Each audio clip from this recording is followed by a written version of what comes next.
Во Македонија како етногеографска целина од секогаш се раѓале личности кои својот живот го посветиле на афирмација на македонското прашање и создавање на независна македонска држава. А стожерот на македонската историја е поставен токму во егејскиот дел на Македонија, каде што биле Ајга и Пела, своевремено престолнини на античкото македонско кралство. Ако одиме наназад, односно најдалеку во историјата, мора да се нагласи дека античките династии, односно Македонското кралство во антиката, потекнуваат токму од егејскиот дел на Македонија, каде што се родени и Филип Македонски и Александар III Македонски.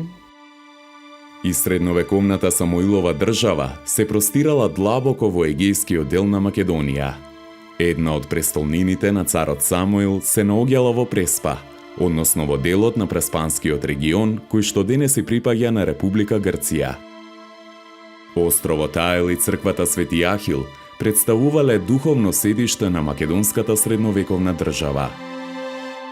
Кон крајот на 10 век, токму во неговата престолнина Преспа, во присуство на представници на папата Григорий V, Самуил бил крунисан за цар.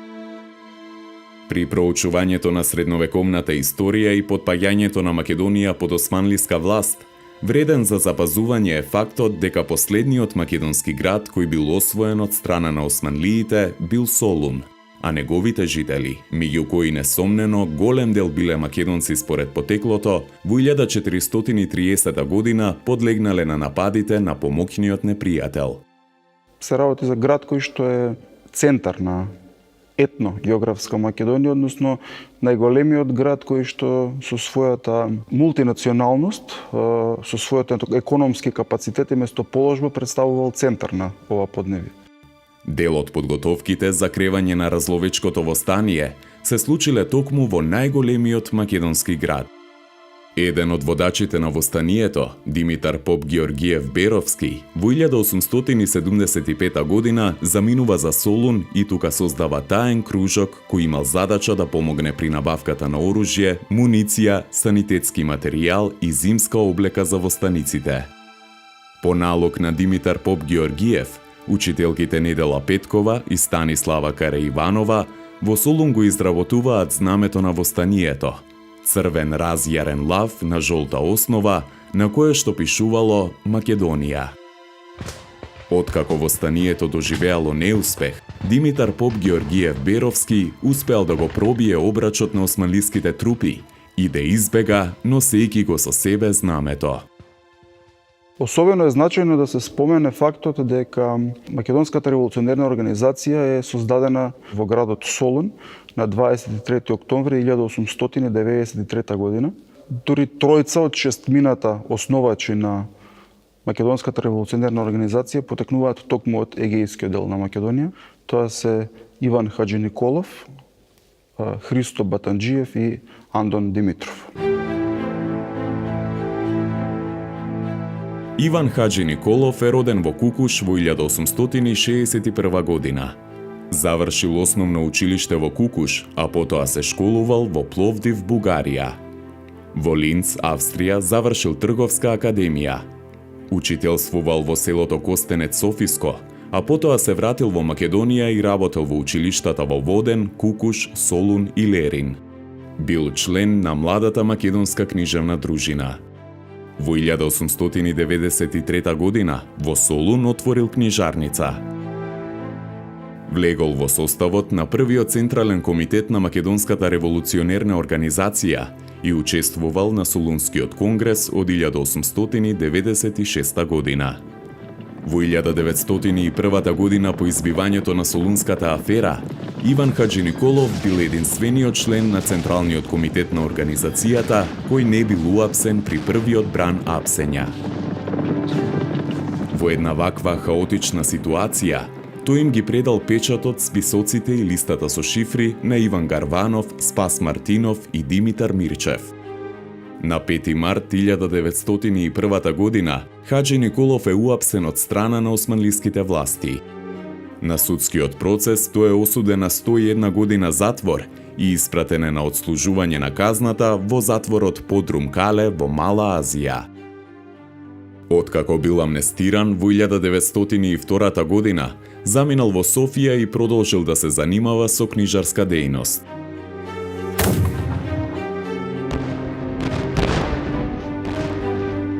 Учествувал во Балканските војни како доброволец, кој извршувал курирски задачи во 6-та Охридска дружина во составот на Македонско-одринското доброволство. По Првата светска војна бил активен член на легалните организации на македонците во Бугарија. На 9 јули 1934 година во Софија, Иван Хаджи Николов извршил самоубиство.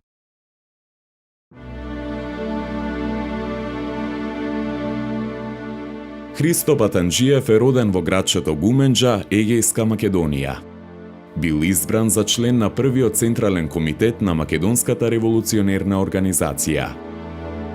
Работел како учител во Солунската екзархиска гимназија во периодот од 1888 до 1911 година и бил секретар на Бугарската митрополија во Солун. По Младотурската револуција во 1908 година учествувал во создавањето и работата на бугарските конституциони клубови во Македонија. За време на Втората Балканска војна бил уапсен од страна на грчката власт. На 18 јуни 1913 година, на пат кон островот Трикери, Христо Батанџиев бил фрлен од бродот во морето, со што трагично го завршува животот.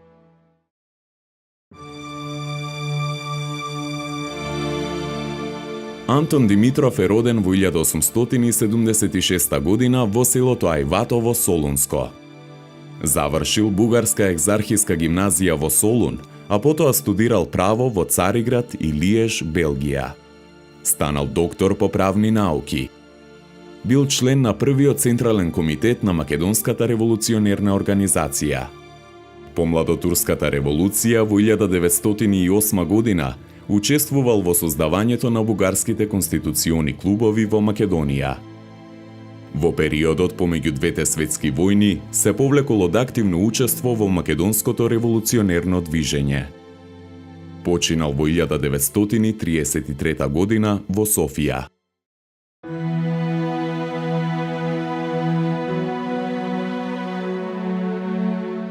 И апостолот на македонското револуционерно движење Гоце Делчев потекнува од Егејскиот дел на Македонија. Самото споменување на името на Гоце Делчев сите македонци ги асоцира веднаш на внатрешната македонска револуционерна организација. Гоце Делчев целиот свој живот, целата своја револуционерна дејност ја посветил на борбата за ослободување на Македонија од турската власт и на ширењето на организацијската мрежа на внатрешната македонска револуционерна организација. Роден е во 1872 година во градот Кукуш. Завршил екзархиска гимназија во Солун и се запишал на военото училиште во Софија. Во редовите на организацијата се вклучил во 1894 година за време на неговото учителствување во Штипско Ново село, каде што се запознал со Даме Груев, со кого што станале соборци до неговата трагична смрт. Активно учествувал во создавањето комитети на организацијата во Кукуш, Солун, Дојран и Гевгелија. Како делегат присуствувал и зел учество на Солунскиот конгрес на Тморо во 1896 година, а во истата година заедно со Ѓорче Петров го напишал Уставот на Тморо. Највисоката функција која што во редовите на организацијата Делчев ја извршувал било членството во задграничното представништво на ВМРО, второ по значајност тело, втор по значајност институт на организацијата и ревизор на четите на организацијата на целата територија на Македонија. Кога ќе се случил некој проблем во редовите на организацијата, некоја провала, некоја убиство, некоја ликвидација, организацијата веднаш на терен го испраќала Гоце Делчев да ги санира последиците од евентуалната афера, да ги залечи раните од некоја провала што се случила во Македонија, да подготви некоја чета, да го организира населението, да го крене духот на населението. Делчев навистина бил брилијантен оратор, говорник. Народот кога тој зборувал на тие собранија и со големо внимание го слушал, знаел да ја анимира публиката.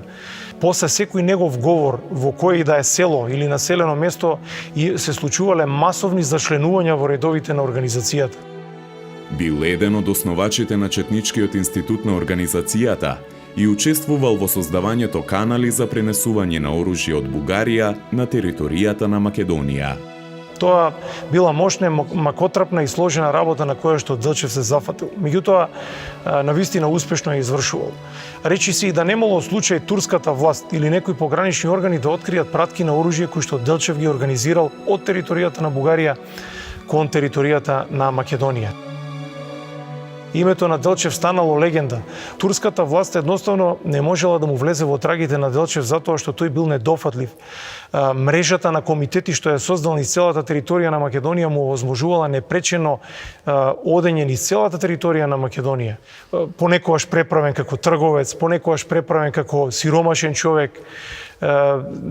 Едноставно отоманската власт не можела да го открие дејствувањето на Гоце Делчев. Затоа уште додека бил жив, Гоце Делчев станал легенда и мит кај македонскиот народ. По дознавањето на одлуката за кревање на Илинденското востание, остварил средби со поголем дел од раководителите на ТМОРО, меѓу кои и со Даме Груев, во обид да ги разубеди во неисправноста на таквата одлука. Тој во неговото револуционерно дејствување постојано потенцирал дека македонскиот народ и организацијата треба да води постојана борба, постојано да ја држи на предпазливост турската власт, да не и дозволува едноставно мир во ниту еден момент. Со таа континуирана револуција Делчев сметал дека ослободувањето на Македонија можеби би се случило по една деценија или по еден догледен временски период. Загинал во судир со османлиските трупи кај селото Баница Серско на 4 мај 1903 година.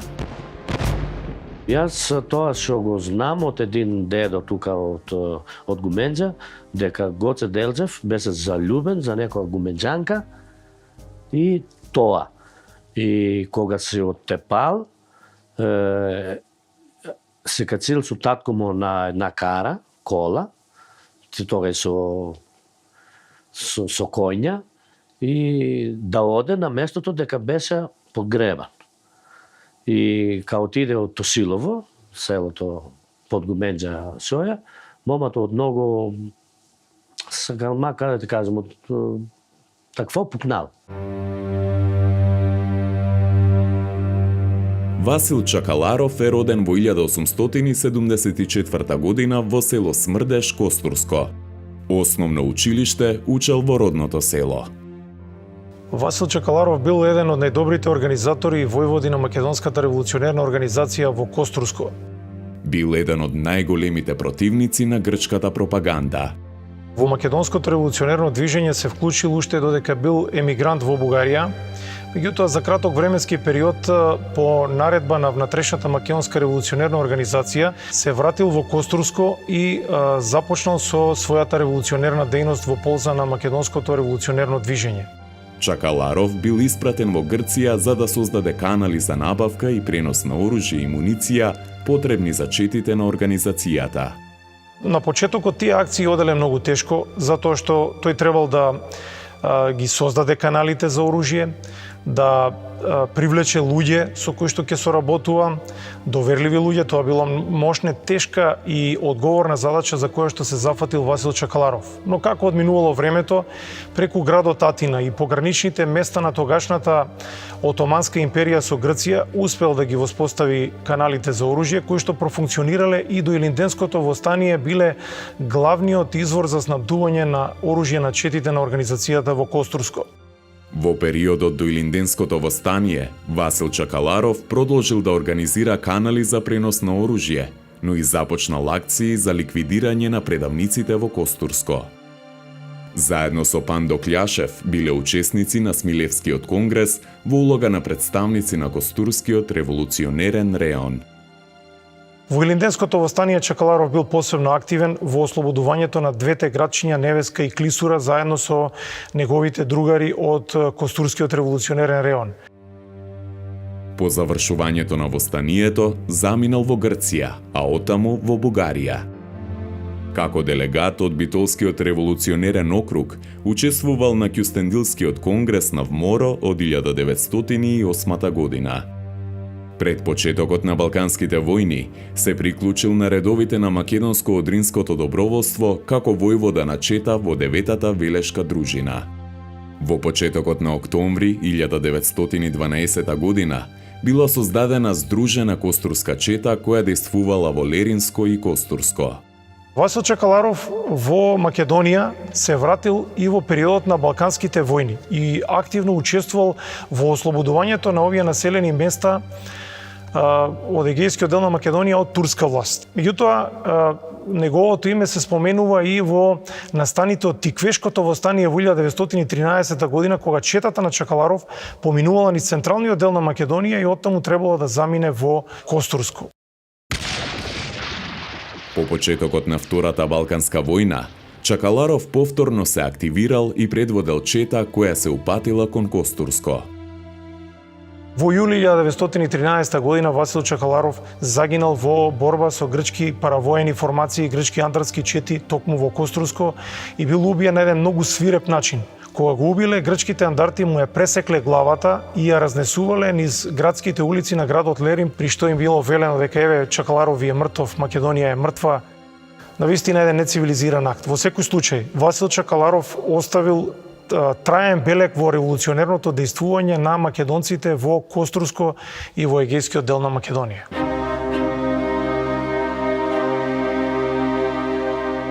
Пандо Кљашев е роден во 1882 година во селото Смрдеш, Костурско. Бил учител, револуционер и костурски реонски војвода на Македонската револуционерна организација. Завршил гимназија во Битола во 1900 година. Една година учителствувал во родното село и преминал во илегалност. Уште како многу млад се вклучил во редовите на македонското револуционерно движење. Може да се истакне дека тој бил сушност еден од најмладите војводи на организацијата во овој дел на Македонија. Бил член на Костурскиот револуционерен округ на организацијата. Еден од најдобрите соработници на Васил Чакаларов и на другите македонски револуционери во Костурско. Учествувал на Смилевскиот конгрес на Битолскиот револуционерен округ во 1903 година, како делегат од Костурскиот револуционерен реон. За време на Илинденското востание Пандо Кљашев учествувал во борбите за ослободување на Костурско и пред се во ослободувањето на Невеска и Клисура, мали градчиња во егејскиот дел на Македонија. Неговите организаторски способности овде дошле до израз и во поглед на тоа што успеал да го анимира заедно со неговите соборци и населението од влашка националност, кое што исто така ја поддржувало борбата на организацијата за ослободување од турската власт. По востанието заминал за Бугарија. Во пролета 1904 година повторно се вратил во Костурско и во 1906 година бил избран за член на Битолскиот окружен револуционерен комитет. Фактички од 1904 до 1907 година, речиси непрекинато Пандо Кљашев престојувал на територијата на егејскиот дел на Македонија. Тука, заедно со тие преостанати здрави револуционерни сили на македонското револуционерно движење, пред се водел битки со грчките андратски чети кои што многу навлегувале во периодот по Илинденското востание. Всушност тие го запоседнале речиси цело Костурско. Меѓутоа и разочарувањето и кај него бргу дошло затоа што иако релативно млад постојано бил сведок на голем број на предавства што се случувале во организацијата, провали и убиства на војводи од страна на грчки андратски чети или турската власт, но цврсто бил решен до крајот да остане во Костурско. Така завршил и неговиот живот во 1907 година во една битка со турската војска, за да не биде жив фатен од страна турската војска, сам си го одзел животот.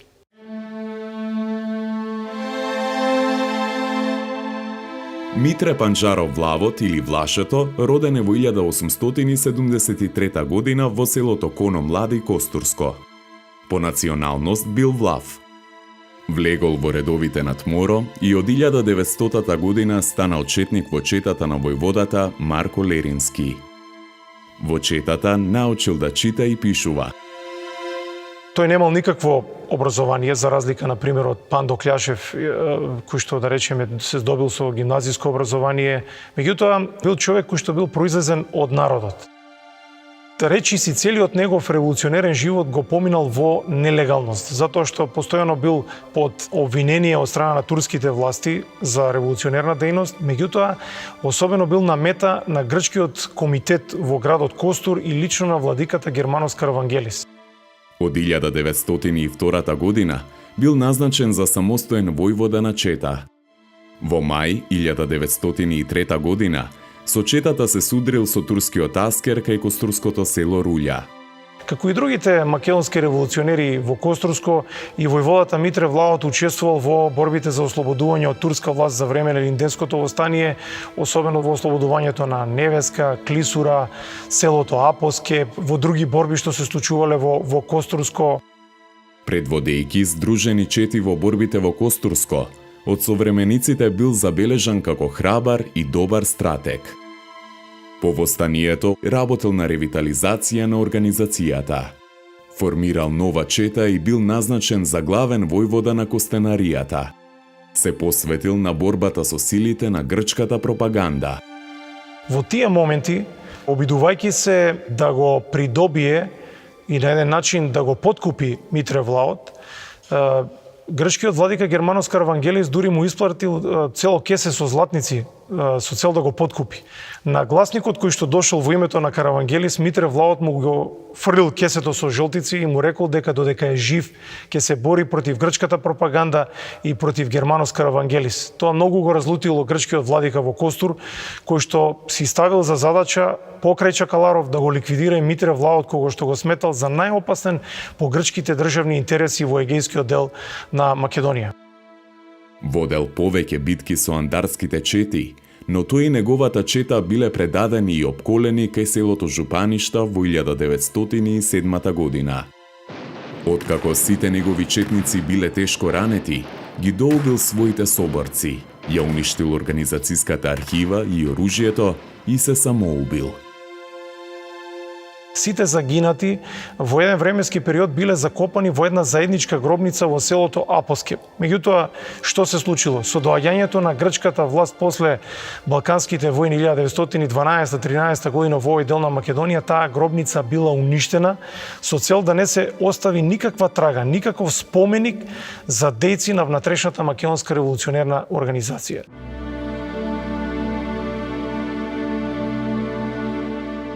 Лазар Поп Трајков бил познат костурски војвода, македонски револуционер во Костурско во егејскиот дел на Македонија. Се имал здобиено со солидно гимназиско образование, што за тие временски услови представувало така едно прилично високо образование. За време на школувањето во Солун, влегол во редовите на ТМОРО.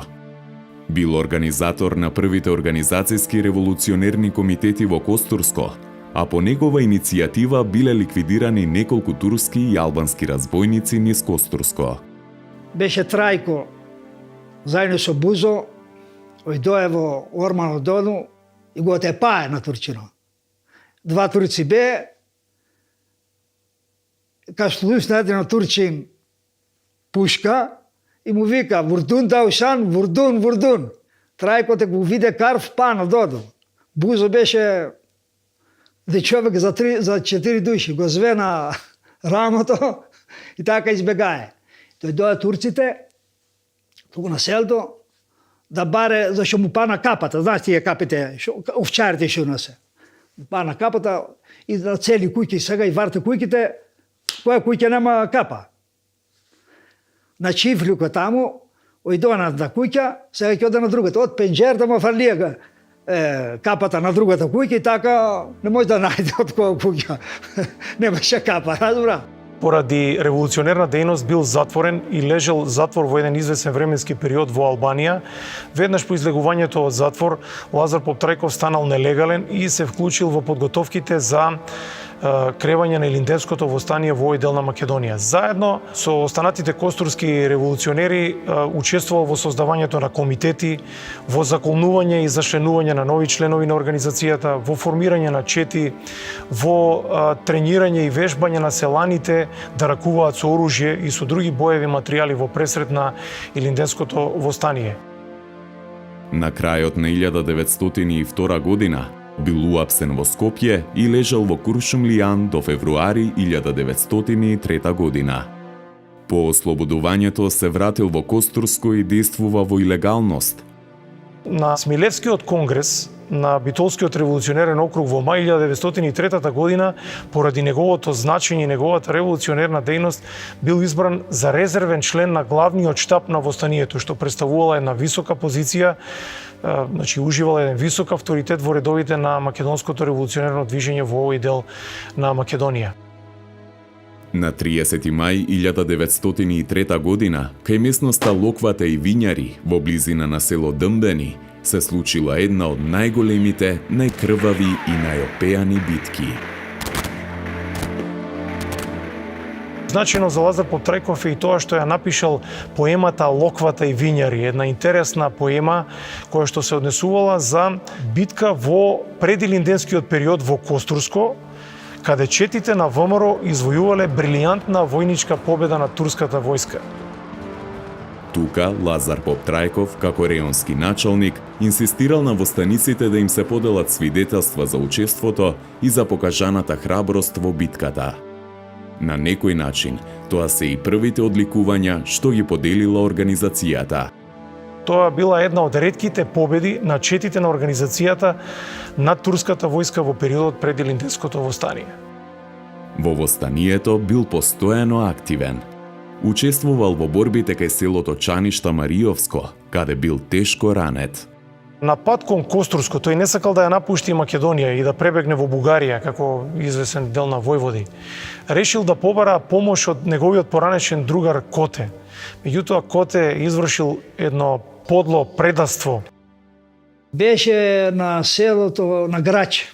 Од таму ќе оше на Жупаниша и го каза на тој, како веле, на Попо парче што беше Каравангели.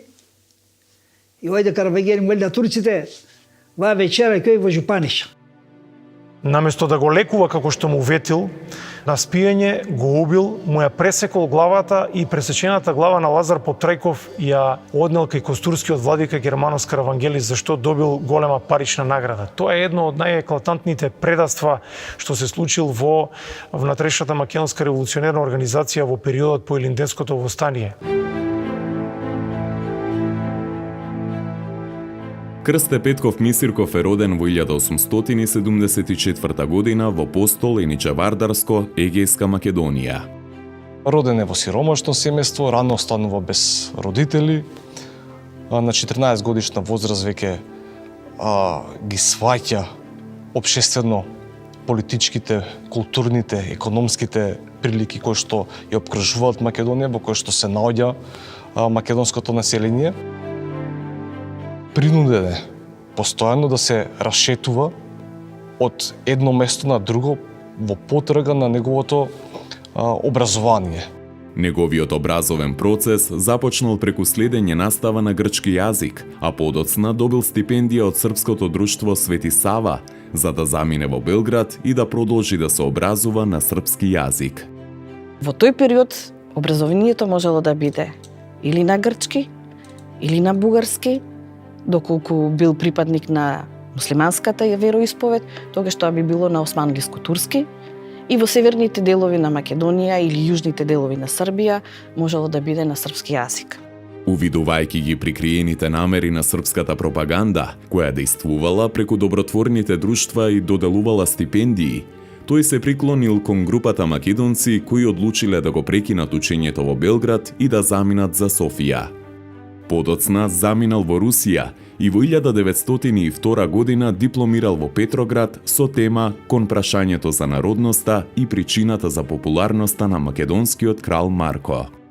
Крсте Петков Мисирков без друго произлегува од една од најјаките филолошки и лингвистички школи на неговото време.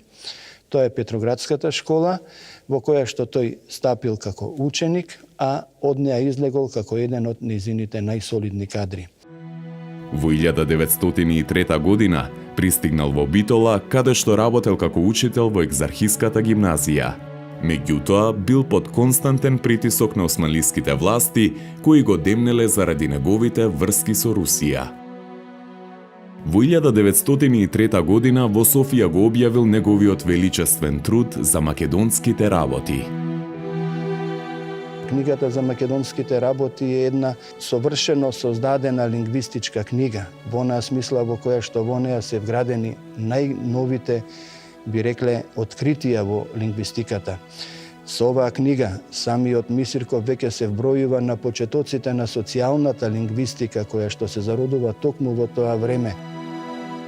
Мисирков со својот јазик, всушност самиот дава пример како треба да изгледа македонскиот литературен јазик. И тој ја дава таа социолошка, би рекле, и научна димензија на македонскиот јазик. Бидејќи суштината на неговиот труд не се совпаѓала со политиката на владеачката класа во Бугарија, скоро целиот тираж бил откупен и набрзо изданието било уништено. Биле зачувани само мал број примероци, кои несомнено представуваат несоборлив доказ за ставовите и улогата на Крсте Петков Мисирков по однос на македонската нација и посебноста на македонскиот јазик. Во 1913 година во Санкт Петерсбург учествувал во издавањето на списанието Македонски голос, што своевремено било орган на македонската колонија во тој град. По Првата светска војна живеел во Русија и му биле доделувани маргинални позиции во разни општествени и културни установи.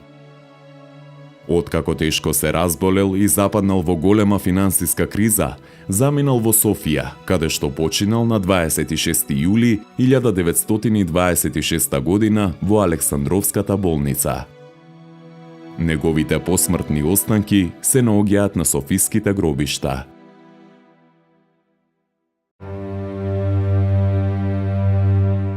Во периодот меѓу двете светски војни мора да се спомене една истакната личност која што според мене никогаш не го доби своето место, вистинско место во македонската историографија. Тоа е Андреа Чипов, кој што е роден во селото Пателе, во егејскиот дел на Македонија.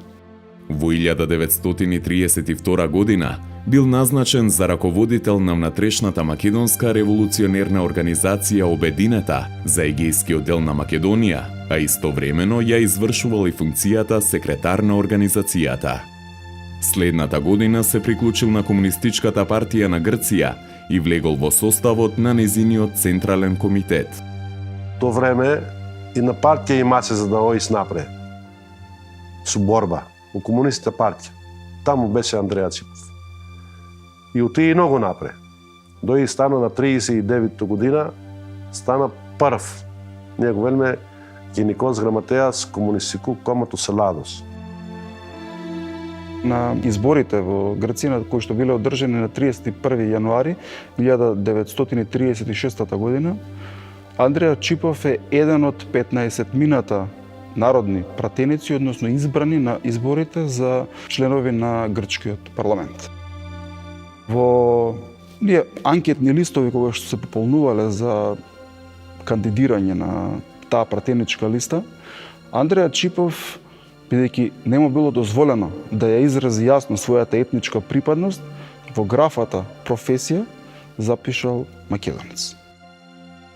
Во 1936 година со прогласувањето на диктатурата на Јоанис Метаксас, изборот на Чипов за пратеник бил поништен и тој бил однесен во затворот Акронавплија на Пелопонес. По почетокот на Втората светска војна е пуштен од затвор, учествува во граѓанската војна во Грција. Во одреден период бил и секретар на Комунистичката партија на Грција, меѓутоа е многу набрзо елиминиран од таа позиција.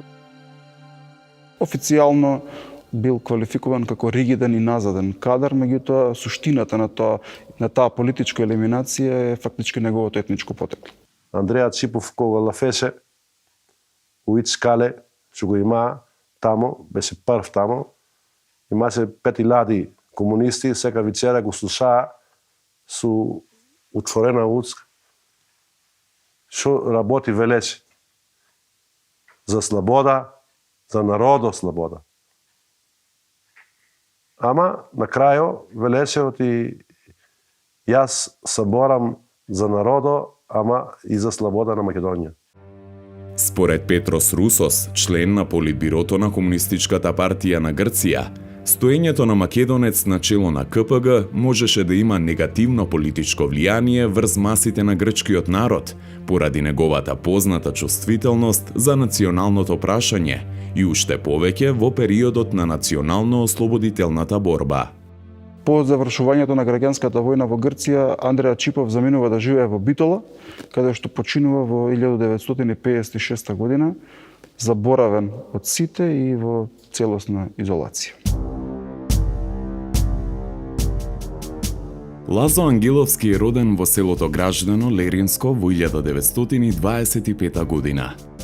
Потекнувал од семејство со илинденска традиција, бидејќи неговиот дедо Ангеле бил учесник во илинденското востание.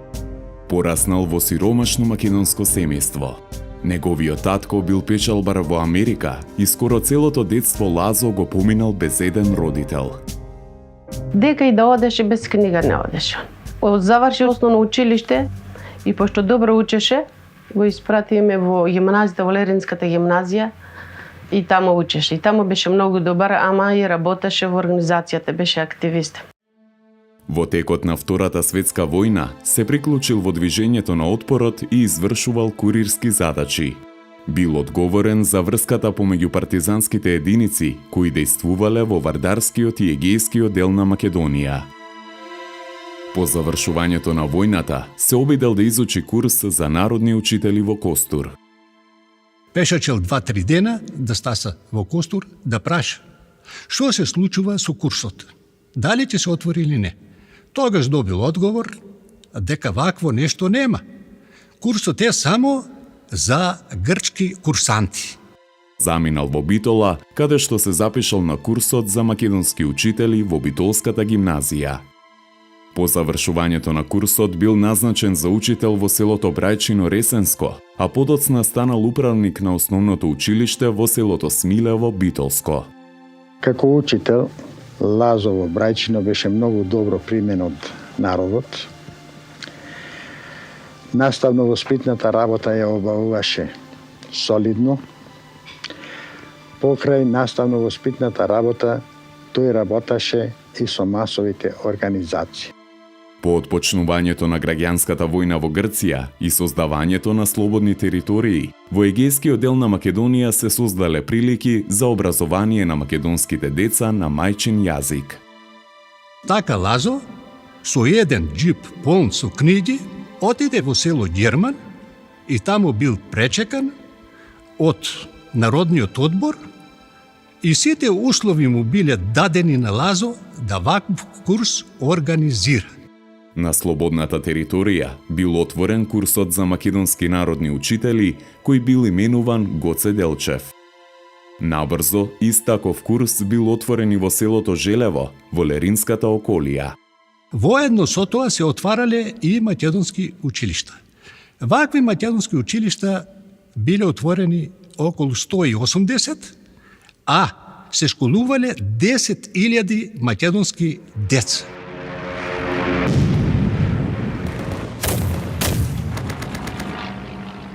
Воените порази на Демократската армија на Грција придонеле за носење на одлука за евакуација на македонските деца од Егејскиот дел на Македонија. На Лазо Ангеловски му била доделена задача да подготви список на децата кои требале да бидат евакуирани и да го организира нивното заминување.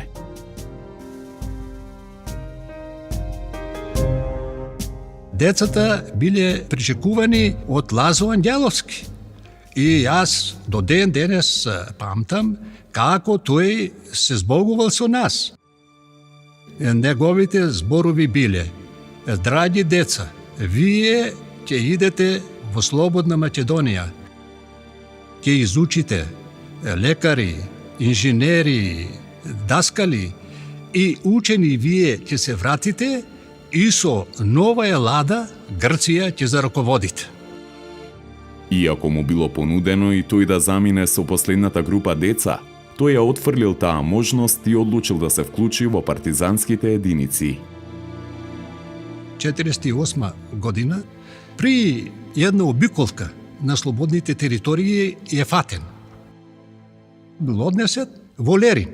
Во Лерин се најде дезертер од Демократската армија на Грција, И тој кажа дека Лазо е тој кој што ги организираше курсевите, кој што ги отвараше училиштата, кој што ги спраќаше децата. И поради тоа Лазо бил затворен. Заробен и одведен во затворот во Лерин, тој бил подложен на жестоки измачувања, но во ниту еден момент не подклекнал и одбивал да ги каже информациите кои ги знаел за неговите соборци. И следникот му даде пенкало, хартија, да напише реферат и пред граѓаните на Лерин нели да истапи демонстративно дека демократската армија не е тоа армија, дека тие се луѓе, бандити и така натаму, тоа Лазо не го направи. Лазо, напротив, напишал едно писмо до чичко му Атанас. Во писмото, меѓу другото, пишува: "Незаборавен чичко Атанас, речено ми е пред другите затвореници говор утре да одржам или смрт да изберам. Да знаеш, јас не се покорив. Јас ја избрав смртта. Така, знај дека деновите се проодливи, мене смрт ме чека." Следниот ден бил изнесен од затворот и врзан за џип кој припаѓал на грчката војска. Лазо Ангеловски бил влечен по леринските улици се додека не починал.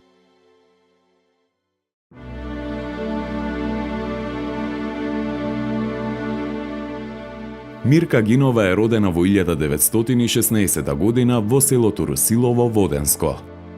Борбениот дух кој се развил кај неа имал корени во револуционерното илинденско минато на незиниот татко Коста Гинов.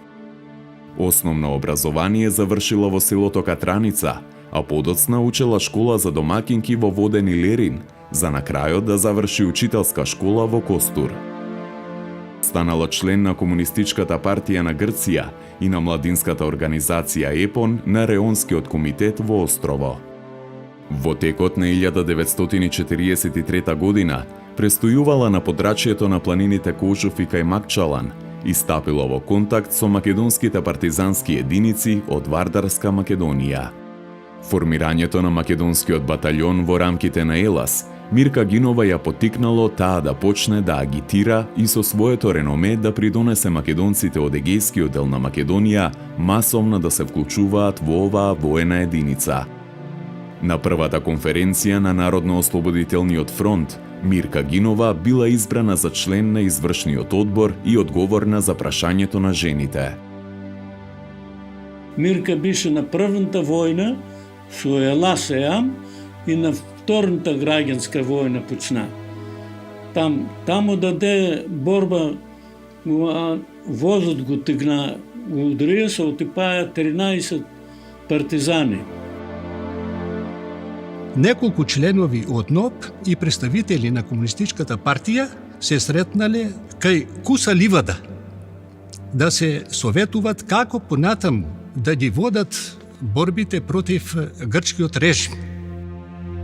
Биле откриени и од грчката жандармерија нели фатени.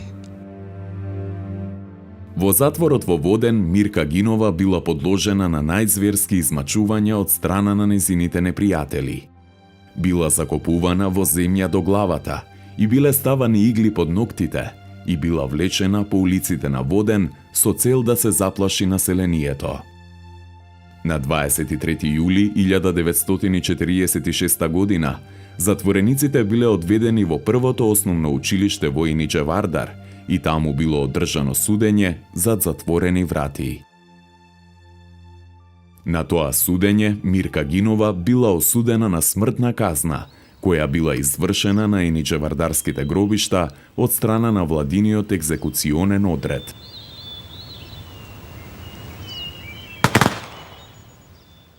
Првната жена што у Грција га убија, демек не на војна, га зеа на суд и га стрелаа после, демек га отепа. До тамо стигнаа и една жена, демек да га стават на еден зид и да го отепат. И за почит на неа, оти така ми беше, ме болеше тоа, и рекој ќерка ми, името ќе ме одам на Мирка. Во овој приказ мора да постои дел посветен на мајките и децата бегалци кои се вратија во Македонија и зедоа учество во поставувањето на темелите на современата македонска држава. Се работи за лекари, за професори, за инженери и така натаму, кои што со нивното знаење кои што го имаат акумулирано во источноевропските држави, фактички придонесуваат во градењето на македонското општество и јакнењето на македонската нација. Нивната интеграција, која несомнено имаше трнлив пат, денес представува само придонес за македонското современо општество. Таа поделба на пиринци, егејци и вардарци е нанесува недоместива штета за овој народ. И едноставно кажано, секоја елиминација на било кој македонец заради неговото потекло, односно место на раѓање негово или неговите предци, нанесува штета само на нас самите, на нас македонците. Едноставно тие се она што биле со векови. Македонци кои, како и нивните претходници, и се посветиле на заедничката татковина Македонија.